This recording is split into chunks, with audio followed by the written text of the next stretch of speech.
Assalamualaikum warahmatullahi wabarakatuh.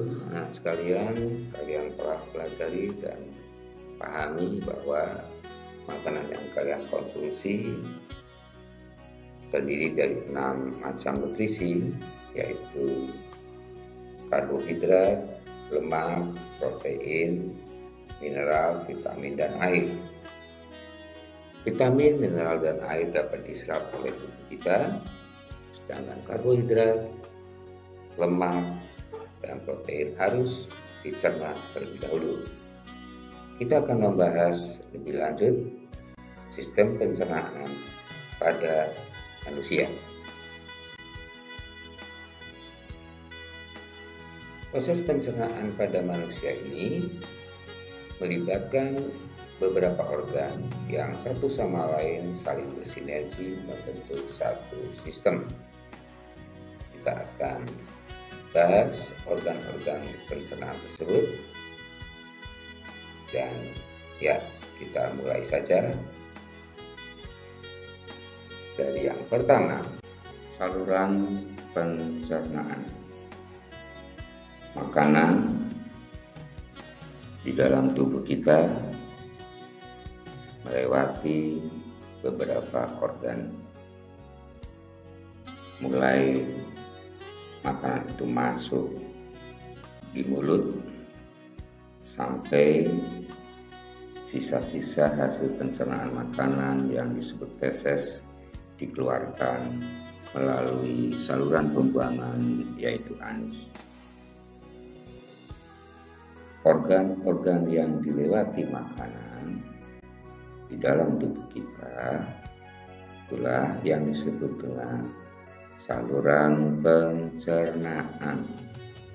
Organ apa sajakah itu? Perhatikan gambar berikut. Pertama, makanan kita masukkan ke dalam mulut, kemudian diteruskan ke tekak atau faring, melalui kerongkongan atau esofagus. Makanan diteruskan ke lambung. Di lambung, makanan dicerna dan diteruskan proses pencernaannya di usus halus. Pada usus halus, pencernaan makanan menghasilkan sisa-sisa makanan yang siap dibuang, dan sisa-sisa makanan yang disebut feses itu diteruskan ke usus besar, kemudian berkumpul di dalam rektum untuk pada akhirnya dibuang melewati anus. Jadi organ-organ yang merupakan saluran pencernaan dari yang pertama sampai yang terakhir dapatlah kita sebutkan, yaitu mulut, faring, kerongkongan, lambung, usus halus, usus besar, rektum, dan anus. Dari beberapa organ pencernaan, ada beberapa organ yang langsung bekerja mencerna makanan, disebut dengan organ utama, yaitu 1. Mulut, 2. Lambung, 3. Usus halus. Beberapa organ di luar saluran pencernaan tetapi membantu pencernaan makanan disebut dengan organ tambahan, yaitu hati, kantung empedu, dan pankreas. Selanjutnya kita akan membahas satu persatu organ pada saluran pencernaan. Organ pencernaan makanan yang pertama adalah mulut. Bagian mulut, bibir, langit-langit atas, nulang, lidah, gigi. Gigi dapat dibedakan. Gigi geraham berjumlah 20, bagian bawah 10, bagian atas 10, kanan kiri masing-masing 5. Gigi taring berjumlah 4, di bawah 2, di atas 2. Dan gigi seri berjumlah 8, atas dan bawah masing-masing 4. Rongga mulut merupakan awal saluran makanan dicerna. Rongga mulut merupakan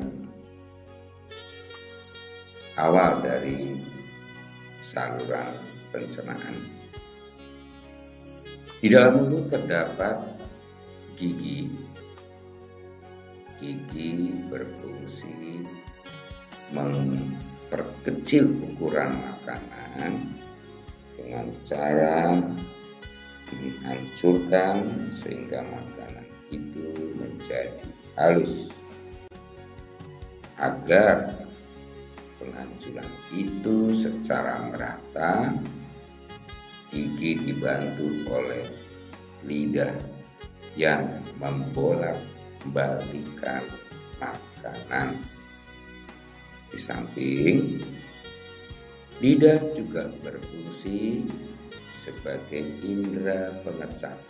Ya, dengan lidah kita bisa merasakan nikmatnya makanan. Jadi, lidah dan gigi bekerja sama mencerna makanan sehingga ukuran makanan menjadi kecil, sehingga makanan menjadi hancur, halus. Maka gigi dan lidah mencerna makanan secara mekanik.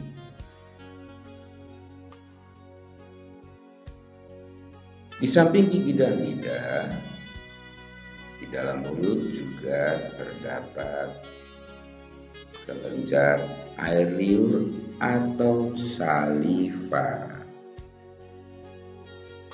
Kelenjar air liur ini mengandung lendir atau mukosa yang berfungsi membunuh bakteri yang masuk dibawa oleh makanan. Di samping air liur mengandung lendir, juga mengandung enzim amilase atau enzim petialin. Enzim petialin inilah yang menyebabkan kelenjar air liur dapat mengurai makanan menjadi karbohidrat yang lebih sederhana, yaitu memecah molekul amilo menjadi molekul maltose. Demikian, di mulut terjadi 2 pencernaan makanan.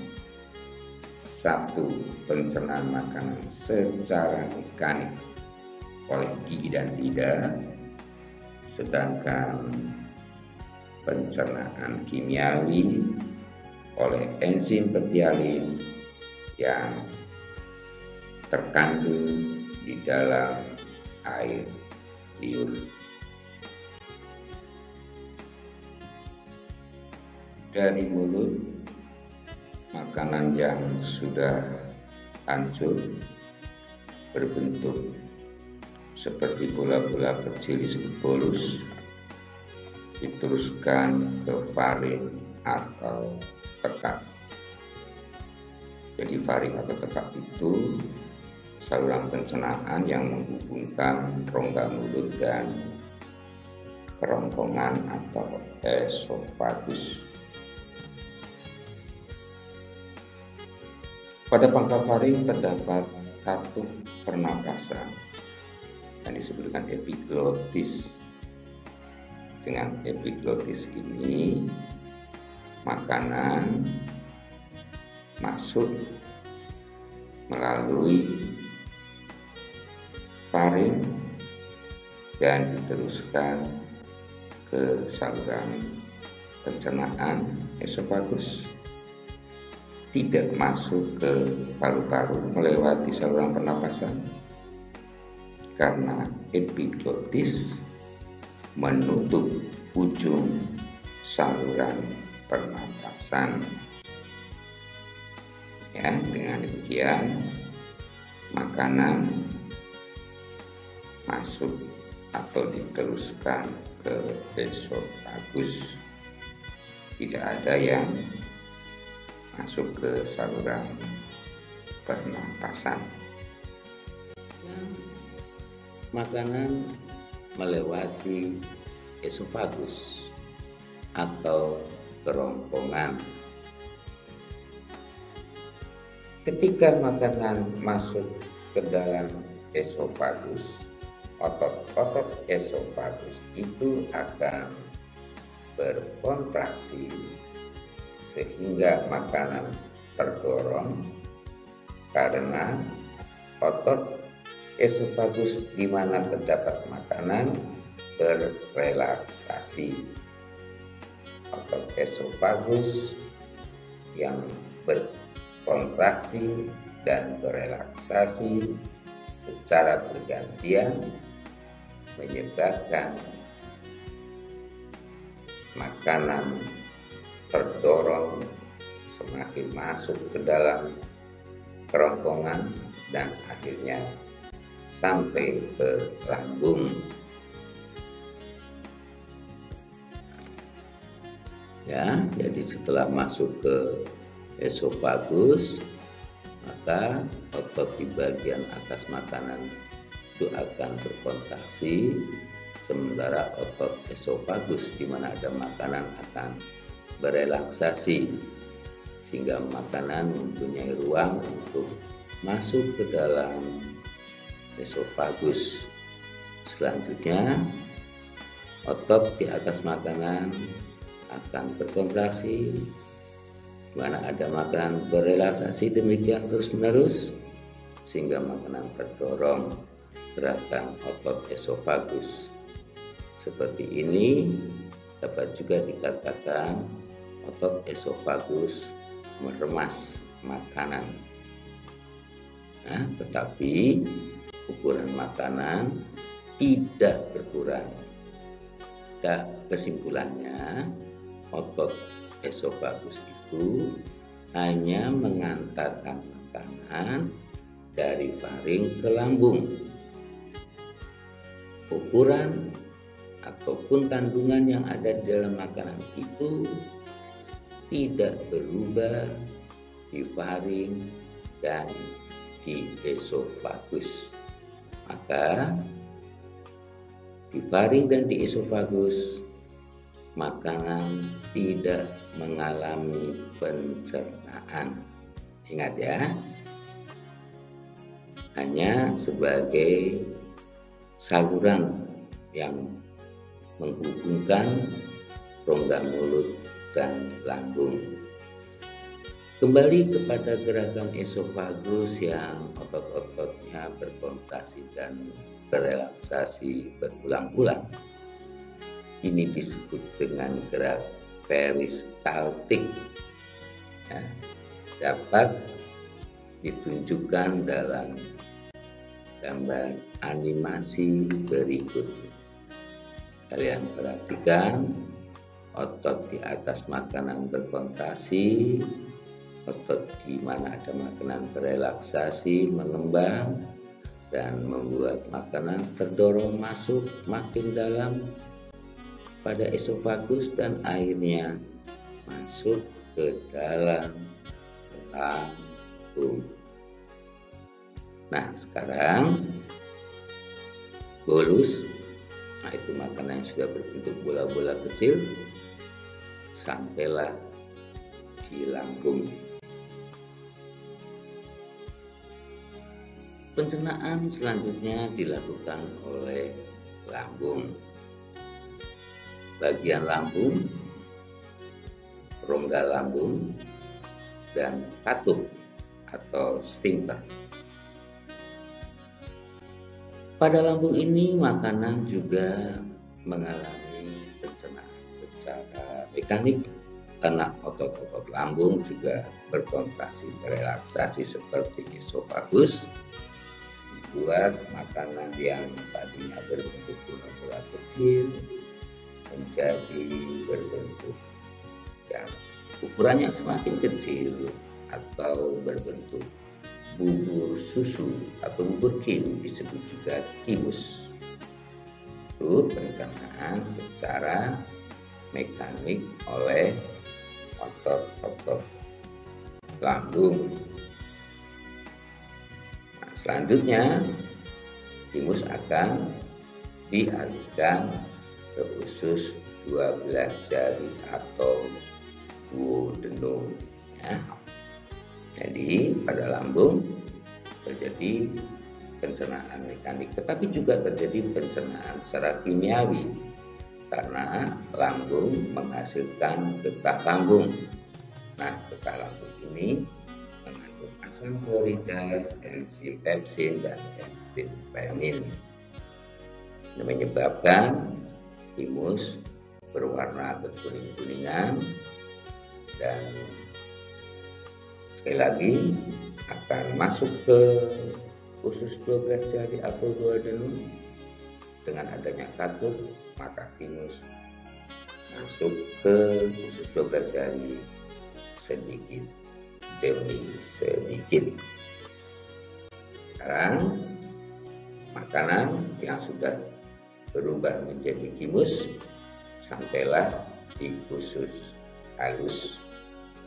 Usus halus terdiri dari 3 bagian, yaitu usus 12 jari yang disebut juga dengan duodenum, usus tengah atau jejunum, dan usus penyerapan atau ileum. Panjang usus halus itu sekitar 8,25 meter. Yang terpendek adalah usus 12 jari atau duodenum sekitar 25 cm, dan yang terpanjang adalah usus tengah atau jejunum, panjangnya sekitar 7 meter, sedangkan usus ileum panjangnya 1 meter. Nah, di dalam usus halus ini makanan tidak lagi diubah ukurannya. Jadi dalam bentuk bubur susu tadi atau kimus, maka itu adalah ukuran yang terkecil sehingga tidak lagi dikecilkan. Atau dengan kata lain, pada usus halus tidak terjadi pencernaan secara mekanik. Di dalam usus halus hanya terjadi pencernaan secara kimiawi. Sesungguhnya pada duodenum ini atau usus 12 jari ada saluran yang bercabang, satu ke kantung empedu dan satu ke pankreas. Dari kantung empedu dialirkan getah empedu dan dari pankreas dialirkan getah pankreas. Getah empedu dan getah pankreas yang mengalir ke duodenum menyebabkan terjadinya proses pencernaan makanan secara kimiawi di di dalam usus halus. Ya, ini cabang pada 2 denum, satu ke kantung empedu, satunya ke pankreas. Oke. Getah pankreas yang mengandung enzim lipase, amilase, dan tripsin. Enzim lipase berfungsi mencerna lemak menjadi asam lemak dan gliserol. Enzim amilase akan mencerna amilum menjadi maltosa, dan enzim tripsin mencerna protein menjadi polipeptida. Sementara getah empedu yang dihasilkan oleh hati dan disalurkan ke usus 12 jari berfungsi mengemulsikan lemak, yakni membuat lemak dapat larut dalam air. Pencernaan makanan dilanjutkan di usus tengah atau jejunum. Pencernaan makanan di jejunum ini sudah menjadi bentuk yang siap diserap oleh sel-sel tubuh. Nah, penyerapan hasil pencernaan makanan itu terjadi di usus penyerapan atau ileum.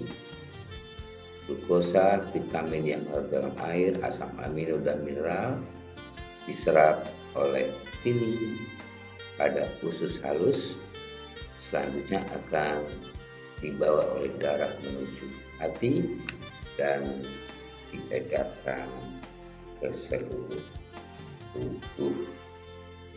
Demikian, darah yang mengalir sudah membawa hasil pencernaan makanan yang itu diperlukan oleh organ-organ tubuh yang lain.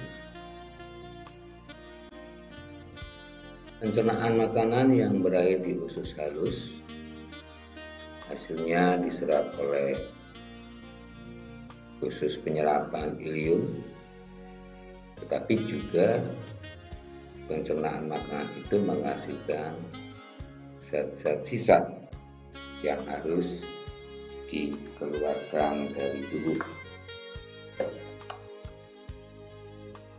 Zat-zat sisa yang terdiri atas sejumlah besar air dan makanan yang tidak dapat dicerna dibuang melewati usus besar atau kolon. Di dalam usus besar, zat-zat sisa makanan itu bergerak naik, mendatar, kemudian turun. Maka usus besar atau kolon dapat kita bagi menjadi 3 bagian, yaitu usus besar mendatar atau kolon transversum, usus besar naik atau kolon ascendens, dan usus besar turun atau kolon descendens. Antara usus besar dan usus halus terdapat usus buntu, dan pada bagian ujung usus buntu ada tonjolan yang disebut dengan umbai cacing atau apedik. Zat sisa makanan yang mengalir melalui usus besar, kadar airnya dijaga karena usus besar berfungsi mengatur kadar air pada sisa makanan. Bila kadar air pada sisa makanan terlalu banyak, maka dinding usus besar akan menyerap kelebihan air itu. Sebaliknya, Bila sisa makanan kekurangan air, dinding usus besar akan mengeluarkan air dan mengirim ke sisa makanan.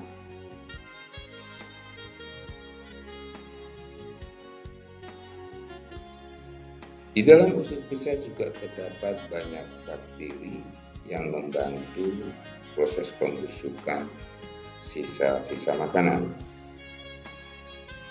Sisa makanan yang tidak terpakai oleh tubuh beserta gas-gas yang berbau disebut tinja atau feses. Setelah dialirkan oleh usus besar dan dikumpulkan di rektum, pada akhirnya feses dikeluarkan melalui anus. Demikian anak semua,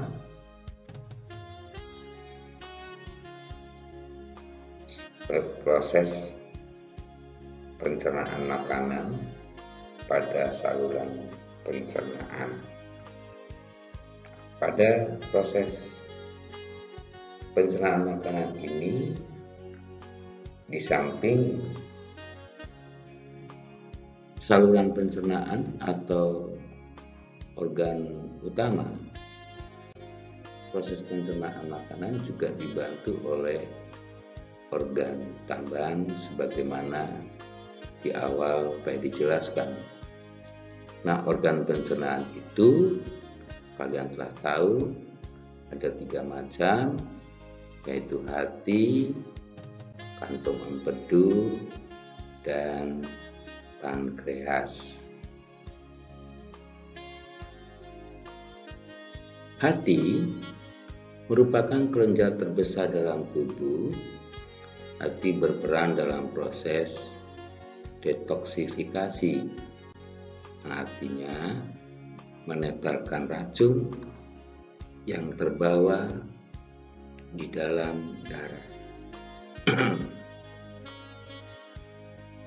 Sedangkan kantong empedu menyimpan getah empedu yang dihasilkan oleh hati untuk selanjutnya dialirkan ke usus 12 jari, ya, seperti yang di awal tadi dijelaskan. Dan pankreas menghasilkan hormon insulin. Hormon insulin ini berfungsi menyeimbangkan kadar gula dalam darah. Nah, dari penjelasan pencernaan makanan ini, maka kalian juga dapat mempelajari kelainan pencernaan makanan karena tidak berfungsinya atau kurang berfungsinya salah satu organ pencernaan. Pada bab berikutnya kita akan membahas kelainan sistem pencernaan makanan pada manusia. Demikian anak sekalian, kita cukupkan sampai di sini pembahasan sistem pencernaan pada manusia. Selamat belajar. Terima kasih dan Assalamualaikum warahmatullahi wabarakatuh.